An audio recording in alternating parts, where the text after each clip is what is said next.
This Farm to Glass film is a two-part video with behind the scenes and women in the Wisconsin craft beer industry. In some ways, a resurgence of both hops and women brewers in Wisconsin.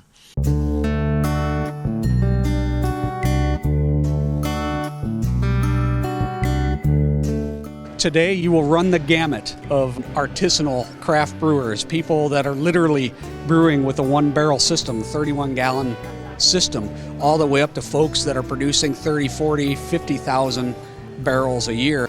It's amazing how much the industry has expanded. Hops over the past 5 years, barley over the past 5 years. The brewing industry just in Wisconsin has increased probably at least 15%. If you define growth as the number of breweries in existence, then I think most of the growth is going to happen at the small end of the market. My name is Peter Gentry. I own One Barrel Brewing Company in Madison, Wisconsin, and we brew literally one barrel of beer at a time. Sell it primarily in our tap house. If you talk about the number of barrels being produced, the growth is all going to happen at the high end. What steered me away from going bigger was financing. I couldn't get it. And second, my feeling that perhaps the market for mid-level breweries was starting to saturate. There are only so many taps and so much shelf space in any given market. The surprising part for me is our main revenue generator is just people that are coming and looking for a neighborhood bar that is maybe a little different than whatever else the neighborhood has to offer. In the early 1980s is really when craft beer began. And so a lot of the breweries that we think of as the grandfathers of the craft beer movement, the Sierra Nevadas, the Anchors, Sam Adams, Sprecher Brewery, Capitol Brewery, these breweries all started in the early to mid 1980s during the first Renaissance. It was called Micro 30 years ago. And I have seen a lot of stuff, and having a front row seat as a participant has been amazing. I have been going to the Great Taste since 1995. I was a long time craft beer appreciator. Yeah. Back then we called them microbreweries. No, wait, let's see. The second began in approximately 2001, maybe we could scoot it up to about 2004, 2005. There's an awareness of the consumer now that is driving the demand for producers to use locally derived ingredients, and it's great for the industry and the state. We do get some of our hops locally. We get some from Gorse Valley and some from the Wisconsin Hop Exchange. We sometimes use fruit in some of our beers, which we'll get locally. In the fall months, we use a lot of honey that we get from a local purveyor. We're digging up botanicals out here today as part of a collaboration with local brewers to highlight local agriculture and the importance of plants and specialty plants in beer production. One is going to be very traditional hops, but instead of using dried, pelletized product, we're going to be using wet hops, so hops that are harvested immediately off the plant and immediately put into beer, showcasing all of their aroma in as fresh as they possibly can be. What I'm going to do is I'm going to use the classic sun tea method, which is filling a sun tea, iced tea, sort of an infuser, and then we're going to fill it pitcher by pitcher with beer, and then we're going to let it infuse. And the second experiment is going to be with botanicals, chicory and calendula and chamomile and all those sorts of things. This is wild chicory, often called the blue cornflower in the state of Wisconsin, found along edges of fields and cornfields and ditches. We're going to be digging it up and harvesting the root, and we will then be roasting it. Chicory is traditionally used in the South as a coffee additive. We're going to be adding it to beer later on, and it's going to add some chocolatey body to it. All to showcase the importance of agriculture and agricultural products locally in beer. We're a brew pub. We also do distribution. We're hoping to do up to 1,000 barrels annually. We have one farmer that we're working with. He's doing corn for us in our American lager. We plan to do about 70% of Wisconsin hops. We're a brew pub. The majority of our income comes from food sales and bar sales. We also make beer in-house, quite a bit of it. So the largest portion of the beer we sell at our bar is our own. We favor Gorse Valley hops, which is Mazomanie, Wisconsin, just west of here. We grow some of our own hops as well. We've started using Gentle Breeze honey, which is Mount Horeb, again just west of Madison, for our honey ale. And we have used some nice Wisconsin barley from South Shore. And we do get some of our barrels for barrel aging turned through the Yahara Bay Distillery, which is here in Madison too. So we try to support local businesses and agriculture when we can. All the base malt that we use in all of our beers is barley that we grow ourselves, or barley that's grown for us in the Ashland area. Since 2007, we've made an investment in growing hops in Wisconsin. Right now we're about 25% of the hops that we use in our beers are Wisconsin grown.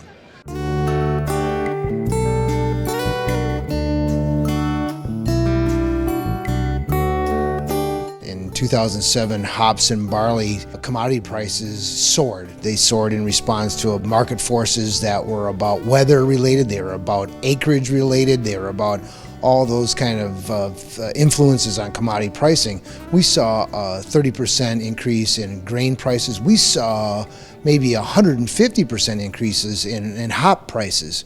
One of the answers to that problem was to do it ourselves.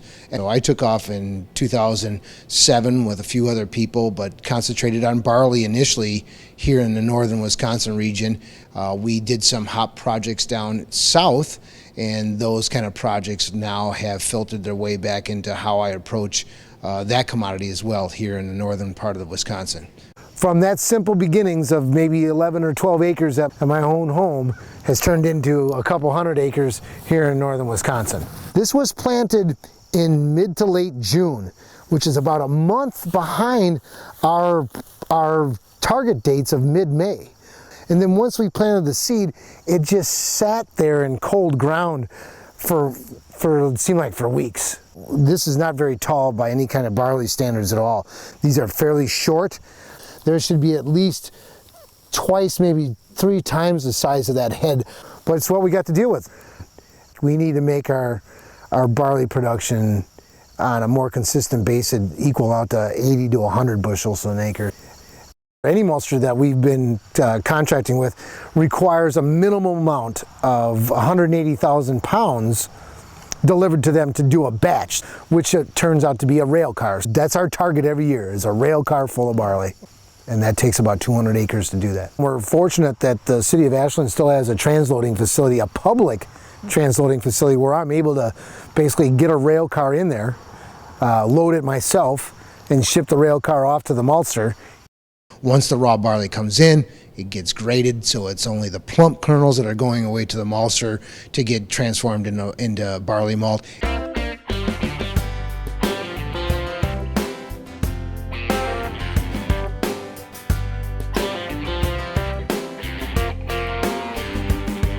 I'm Matt Sweeney, and I grow hops. This is a hops plant, and these things will grow as tall as the trellis as I can build them, but they will grow 30 feet and higher, and come end of August, beginning of September, we come out here and pick all the cones to make beer out of them. Each plant produces about a pound or 2, which translates into about a barrel of regular beer. And a stronger beer like an IPA can take up to around 10 pounds of hops. We give the hop plants a support trellis, and then we put string up in the spring, and they spend the whole summer climbing the string. They actually twist in a clockwise fashion following the sun. Hops give me an opportunity to demonstrate sustainability. I do things like hand picking off caterpillars instead of using pesticides. And we do things like using mulch to cover up weeds as opposed to using herbicides. So from an environmental standpoint, I try to realize that this is a little environment that I've put the hop yard in, and trying to be friendly with the neighbors that already live here. I'm involved with Wisconsin Hop Cooperative. This is a group of Midwest area hop growers. Today we had a grower meeting. We're out at Diwali Ridge Farm, one of our growers at the Wisconsin Hop Exchange, and visiting about agronomic things that we can do for next year to help our crop increase in quality and in volume. We had extension folks from around the state come out talking about fertilizer, watering, irrigation systems, how to plant hops, weeding. We were also talking about creating a state association to help really build the hop growing industry in Wisconsin. The acreage we have now is great, but we really are trying to get to that 100 acres to really create a sustainable business for the Wisconsin Hop Exchange. This serves our needs for being able to process and sell to local brewmasters in Wisconsin and the Midwest.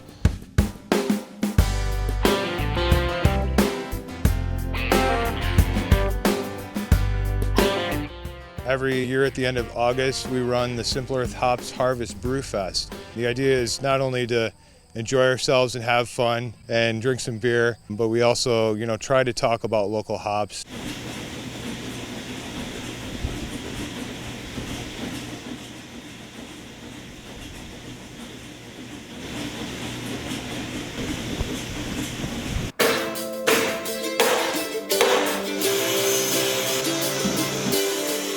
This is the glamorous side of hop farming, the tinkering with the equipment.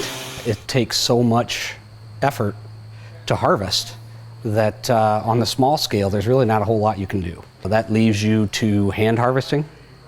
Then there's an intermediate level with a small scale, semi-automatic hop harvester. Then you move up to something like this, which is a used Wolf harvester from Germany. This one happened to be a 1973 vintage. It's used, and as you can see, it's heavily refurbished, and the guys are working on it right now because these things break down often and in imaginative ways. It requires one to be a mechanic and a farmer in order to get things done.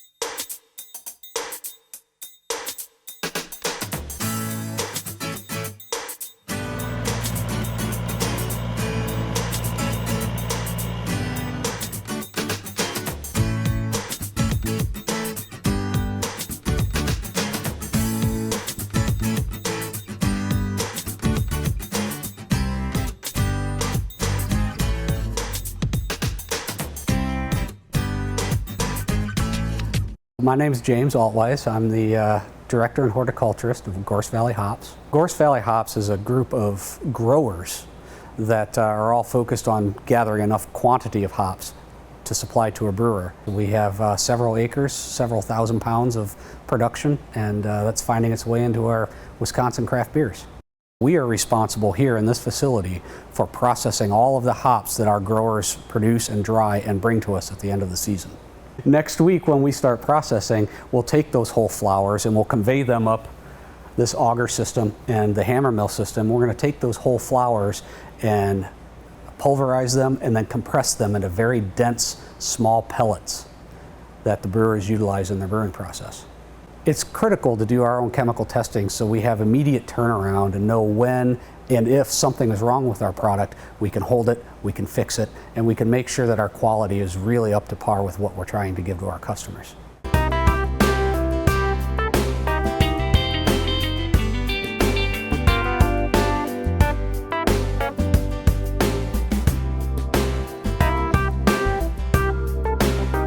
My name is Mark Noble. I'm with the Grumpy Trail Brew Pub in Mount Horeb, Wisconsin, and we are buyers of locally grown and processed Wisconsin hops.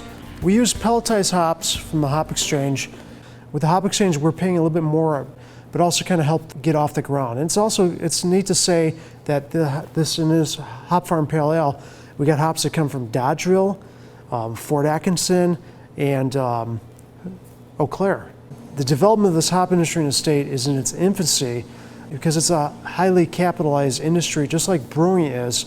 And some of our beers, like the Trailside Wheat, we probably only use about 1.5 pounds of German Northern Brewer hops. But as we work our way down the list, our Maggie Imperial IPA, when we make a 10-barrel batch, has about 25 pounds of hops in it. Besides for making beer, it's also used in a number of food industries for its antibacterial properties, those being the cheese-making industry. And it's also used in chicken feed. And it's also used in personal care products like deodorant, shampoo, soap. A lot of people use it in teas. It's used for lactating mothers as a thing to stimulate new mothers breastfeeding. They put it in hot pillows, and what it has is sedative properties. It was used in the past with medicinal purposes, a sore stomach, a headache, getting put in a tea form and consumed that way, and it will make you very sleepy.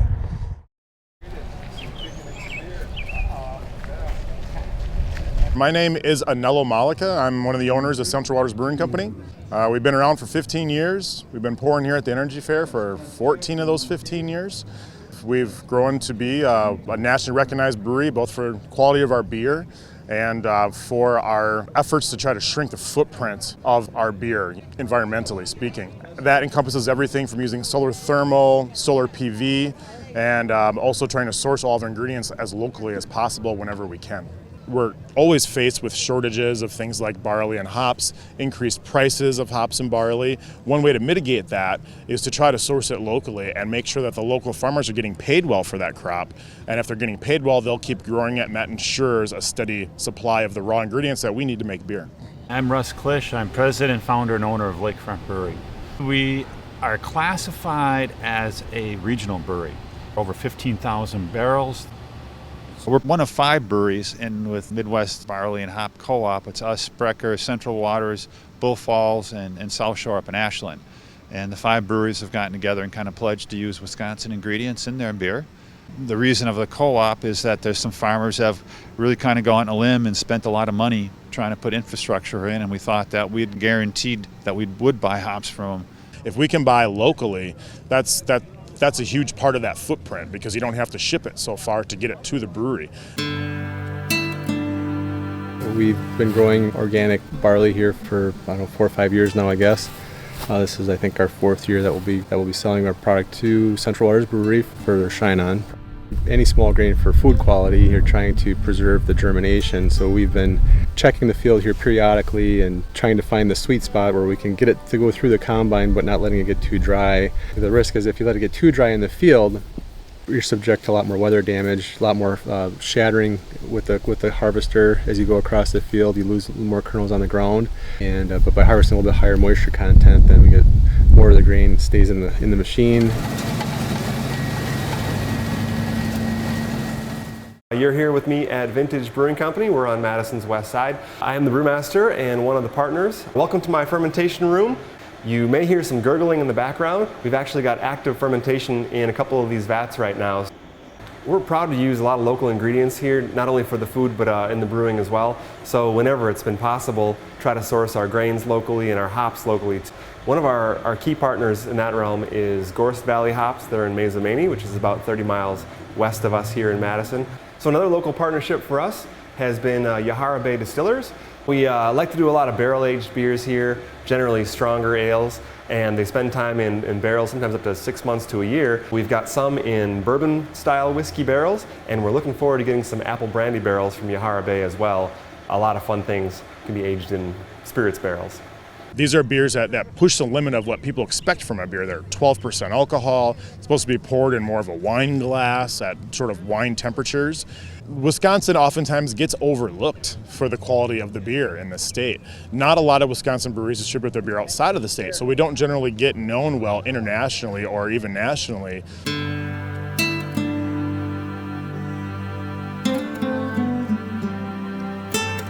One time I was at a brewing convention, and there was a brewer from Belgium there, and there was a brewer from California, and the guy from California was kind of peppering the guy from Belgium with a bunch of questions about how he makes his beer, how he gets his yeast, how he puts his hops in, because he was trying to copy what the Belgian was doing.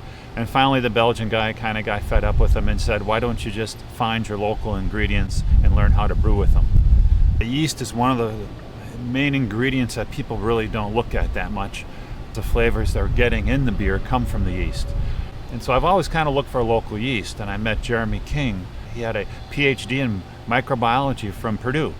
And so I asked him, would it ever be possible to find a local yeast in the state of Wisconsin? And we didn't say much more, but then one day Jeremy shows up at my doorstep and requests some of my Wisconsin grown grain. He took it back to his homebrew supply store, crushed the grain up, put it in a test tube, and just added some water, and it started to grow. He was able to separate the bacteria from the yeast, brewed a batch of homebrew with it, and we thought it was an interesting flavor. It kind of tasted like a German Weiss beer. We then sent the yeast strain off to Y yeast to be purified and grown, and that's how the Wisconsinite was born. The barley was grown up around wild rose and was malted by Malt Europe here in Milwaukee. The hops either come from Wausau or from around just west of Madison. We have local water that's here, and a fourth ingredient is the yeast. That yeast, mixed in water with sugars from malted barley and wheat, are the basics to brewing beer. These were scenes from behind that glass of beer: farming, growing, harvesting, dealing with weather and machines, brewing, and using local ingredients. The landscape of Wisconsin's craft beer industry. But there is more to the story. Beer was originally brewed in ancient Egypt times by women. Part 1 was about the men, Part 2 is about the women.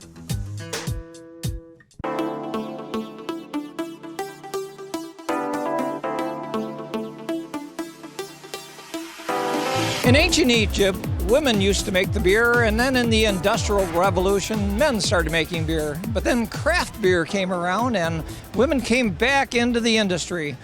I was in college studying biotech, and we had a class called Bioreactions, where I don't know how they wrote the course syllabus that the dean didn't know what we were doing, but all we did was make beer. And I was good at it. I knew nothing about beer, but I did some tricks with my yeast, and I got, imperial browns, and I turned, nut browns into porters and all this stuff. And my teachers were like, "You could be a brewer." And I'm like, "That's a job option?" I first started brewing and looking into the brewing process when I was bartending at a craft beer bar, and just really wanted to know more about what I was serving and where all this stuff comes from. My background actually started in home brewing, and before that wine brewing and cider making. Once I got into home brewing, it kind of became that slippery slope where it was the all-encompassing obsession. I first started bartending at Tyranina, and after about a year of begging and pleading to learn the craft of brewing, I was given the opportunity to work with Rob. I started on this whole path when I was a senior in high school. I looked under a microscope and I saw microbes, and I absolutely fell in love. I spent time after school just staring through the microscope and learning about organisms that you couldn't see with the naked eye. And it evolved from there, really. So I got my bachelor's in microbiology with an emphasis in infectious disease at South Dakota State University, and right now I'm working on my master's at UWL in the clinical microbiology program. I feel that brewing is a natural offshoot of microbiology because of the sheer involvement of yeast and how important it is to keep that yeast happy and healthy and producing all of the alcohol and esters and the wonderful byproducts that you need to make really good beer. So being a microbiologist and being a brewer are just walking hand in hand down a delicious beery lane. My background is actually meteorology and geosciences. I have a master's degree in geosciences from UW-Milwaukee. My background in hops all started when I was a volunteer at Allen's Centennial Gardens on the campus at UW-Madison. And I was digging weeds, and the head gardener there said, "Hey, do you want a hop plant? See that? That's growing in the wrong place. You can take that home with you if you want." Because basically it was growing as a weed. It was just in the wrong spot. So I took it home with me, and it's been growing up the corner of my deck ever since. I am one of the partners at Gorse Valley Hops, and we are hop growers, processors, and sellers for the craft brewing community. We milk 45 cows, so it's a real small family dairy. And to support both families, we kind of needed to look at something else to go into. So hops kind of just fell into that game. I'm the 5th generation dairy farmer, 1st generation hop grower. Right now we have about 1.5 acres, which correlates to about 2,000 strings that we pull every year for those vines to grow up. My name is Amanda Dix. I have a degree in environmental horticulture from the University of Minnesota, and I am also a home brewer. Amanda came to me several times for a position we would advertise for And actually I rejected her several times because I thought she was overqualified for what we were looking for. So I relented and brought her in as a temporary field tech. And all of about 3 days into it, she says to me just out of the blue, you know what we should do? I suggested that he should build a greenhouse so we can start producing hops and propagating them and selling them, and so he discussed it with the rest of our board, and they said the numbers make sense, let's do this. So what went from basically a 90-day temporary hand weeding job turned into a full-time salaried greenhouse propagation specialist position for Amanda. So here we are, and we're going to start producing some hops. For a brief period of time in the 1860s and 70s, Sauk County and the surrounding area grew 20% of the world's hop production.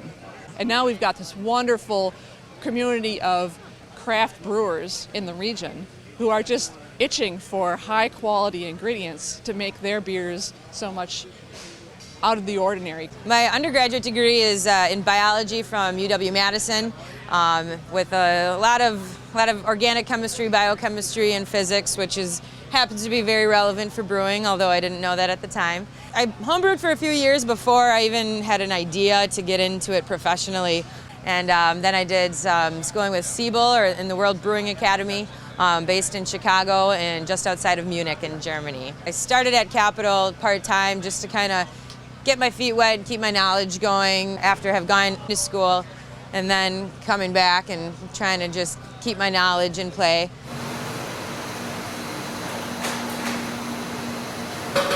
When I graduated, I did my graduating college internship at Moose Jaw. I worked for free for 5 months, scrubbing floors, polishing tanks. I got nowhere near the beer. I think they thought I'd just walk away someday. All I did was like carry heavy things, but they kept me on, started to pay me. I would bartend at night to make money and come in 5 a.m., scrub floors, polish tanks, and along the way the brewmaster taught me little bits of things, and then the company sent me to the Master Brewers Association of America for brewing and malting, and upon completion I came back and took over the brewery in 2005. The Milwaukee Beer Barons gave me a scholarship for a Siebel class, so that's the only formal education that I've had other than reading a lot, learning a lot of hands-on, talking to other brewers, asking questions. I did about an 8-month internship with the former brewer there, and when he left I took over. I'm not necessarily competition-based. I enjoy brewing to sort of play with the flavors. I brew for gifts, giving them to friends and family. I brew for pairing them with food, which is one of my big passions. Classy Ladies Craft Beer Club. I'm a co-founder with Laura Meyer here in town. It's a bunch of women that get together. We pair a series of appetizers. We focus during the tasting primarily on how the flavors interplay, and we allow the menus to be easily available online so that women can use them in introducing other women to beer. I inherited my love of gardening from my mother, and the very odd thing was, as long as I was living with my mother, I wasn't really into gardening, but it was just always there. Some of the work I do is related to meteorological satellite studies. So my research folds directly into this company. I pick up a lot of things through my modeling and my research that are directly related to climate, to weather, to plants, to soil. And we use that to make environmentally sustainable hop production processes, and we use that to educate our growers. Our first year I planted 1,600 rhizomes, and at the end of that year our total harvest was 27 dry pounds. The second year we had 250 dry pounds. Last year, at the end of our third year, we ended up with 750 dry pounds. When you get to a mature acre, you're going to look at, hopefully, somewhere between 1,000 and 1,500 dry pounds total per acre. These ones were actually very stressed their first year. So these are males, the cones are females. So a lot of these plants in here are hermaphrodites. Hermaphrodite plants are like 92% sterile. So I've got pretty good odds that these ones aren't going to end up with real seeds and be pollinated. So what we did was cut our vines down take them over to Bahika Hops in Toma, which is Bob and Jim Conant, ran them through their wolf picker, brought them back to our own farm, dried them, and then brought them here today. Well, how long did it take you with your own machine? Oh man, it would have taken, I'd still be harvesting. I would still be doing it, absolutely. So what we're doing in one day with a wolf harvester would probably have taken us anywhere from 3 to 5 days. If we hand pick, we would still probably be on our first variety, absolutely. We're going to start growing them in the greenhouse because we have a lot better control of the environment. So when they're small little cuttings, we can control the environment so they can grow properly and strong and healthy, and also so we can eradicate all the diseases and viruses that would want to infect the plants. So they're going to be, it's going to be a biocontrolled greenhouse. They're going to be very clean and managed properly. When I was started off, my first year or so, I met Terry Ferendorf, and she had just quit her job at Steelhead, and she was coming across doing her tour. And when she got to my brewery, I told her, I'm like, I've never met another woman. I didn't even know other women existed in the industry, because as a brewmaster, I go to the Brewer Guild meetings and the MBA meetings, and it was all just boys at the table. And so when I met her, that's where she kind of got the idea to start the Pink Boot Society, because we actually both had pink boots on. I used to wear pink boots because I felt if I wore black ones, everyone thought I was the janitor. I do have a pair of pink boots. I'm part of the Pink Boot Society, and I found a really cool pair of Realtree pink boots. So they got a little bit of camo and leaves and stuff on them. They're my fancy going out boots. I always tell people you have a better shot at becoming a neurosurgeon than you do a brewer. Not just being a girl, but any kind of guy, because you have to compete with everybody and their brother for the job. So you really have to be willing to do what the other person won't. You gotta learn more than everybody else, and especially as a girl, you gotta be willing to get physical, get dirty. You've gotta know electrical, plumbing, engineering, chemical, hazmat, how to drive a forklift. You can't just say, I know how to make beer and call it quits, because there's so many more aspects of it. You have to be able to do taxes, read Senate bills, because they change the laws on us constantly. So it's really, you have to become a complete brewer if you really want to get in there and learn all aspects of brewing, not just I can make a porter. My advice to any woman getting into the brewing industry is just the same as it is for any guy getting into the brewing industry. Learn as much as you can, read as much as you can, have as much experience as you can. Find a brewery that's going to let you in and volunteer, ask questions, practice as much as you can. If you homebrew as much as you possibly can. Get into a situation where you can shadow somebody or just volunteer in their brewery. It's the same whether you're a man or a woman in this industry, really. Men in brewing and women in brewing, the only difference is, a superficial gender difference. If you think that you're interested in getting into brewing, go for it. There's breweries looking for brewers all the time, and, get your foot in the door, start, offer to clean a tank or offer to come in for a bottling session. As long as you're passionate about the beer and you're interested, they'd love to have you. I've found more resistance from the customers than the actual men in brewing. The men in brewing are just excited to see us, and they're glad that we're there, and they think it's great. They're all about diversity. I haven't met a male brewer who doesn't want other female brewers. Go for it.